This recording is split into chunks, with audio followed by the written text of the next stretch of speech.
ನಟ ದರ್ಶನ್ಗೆ ಇಂದು ಕೂಡ ಜಾಮೀನು ಸಿಗಲಿಲ್ಲ. ಜಾಮೀನು ನಿರೀಕ್ಷೆಯಲ್ಲಿದ್ದಂತ ದರ್ಶನ್ಗೆ ಇವತ್ತು ಕೂಡ ನಿರಾಸೆಯಾಗಿದೆ. ನಟ ದರ್ಶನ್ಗೆ ಇಂದೂ ಸಿಗಲಿಲ್ಲ ಜಾಮೀನು. ನಟ ದರ್ಶನ್ ಜಾಮೀನು ಅರ್ಜಿಯನ್ನ ಮತ್ತೆ ಮುಂದೂಡಲಾಗಿದೆ. ನಾಳೆಗೆ ವಿಚಾರಣೆಯನ್ನ ಮುಂದೂಡಿದ ನ್ಯಾಯಾಲಯ. ನಾಳೆ 12:30 ಗಂಟೆಗೆ ವಿಚಾರಣೆಯನ್ನ ಮುಂದೂಡಿದ ಕೋರ್ಟ್. ನಾಳೆಯೂ ವಾದ ಮುಂದುವರಿಸಲಿರೋ ಎಸ್ಪಿಪಿ ಪ್ರಸನ್ನಕುಮಾರ್.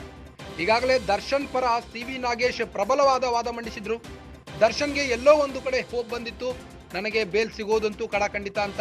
ಆದ್ರೆ ಈಗ ಎಸ್ಪಿಪಿ ಪ್ರಸನ್ನಕುಮಾರ್ ಅದನ್ನ ಉಲ್ಟಂಪಲ್ಟ ಮಾಡಿ ಹಾಕಿದ್ದಾರೆ. ಜಾಮೀನು ನಿರೀಕ್ಷೆಯಲ್ಲಿದ್ದಂತಹ ದರ್ಶನ್ಗೆ ಇವತ್ತು ಕೂಡ ನಿರಾಸೆ ಉಂಟು ಮಾಡಿದ್ದಾರೆ.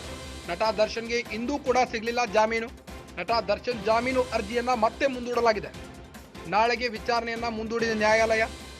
ನಾಳೆ 12:30 ಗಂಟೆಗೆ ವಿಚಾರಣೆಯನ್ನ ಮುಂದೂಡಿದ ಕೋರ್ಟ್. ನಾಳೆಯೂ ವಾದವನ್ನ ಮುಂದುವರಿಸಲಿರೋ ಎಸ್ಪಿಪಿ ಪ್ರಸನ್ನಕುಮಾರ್. ಪಬ್ಲಿಕ್ ಪ್ರಾಸಿಕ್ಯೂಟರ್ ಆದಂತಹ ಎಸ್ಪಿಪಿ ಪ್ರಸನ್ನಕುಮಾರ್ ಅವರು ಪ್ರಬಲವಾದ ವಾದ ಮಂಡಿಸಿದ್ದಾರೆ ಇವತ್ತು ಕೋರ್ಟ್ನಲ್ಲಿ. ನಟ ದರ್ಶನ್ ಅವರು ಮಾಡಿರುವಂತಹ ಕೃತ್ಯಗಳನ್ನ ಎಳೆ ಎಳೆಯಾಗಿ ಬಿಚ್ಚಿಟ್ಟಿದ್ದಾರೆ ಕೋರ್ಟ್ನಲ್ಲಿ.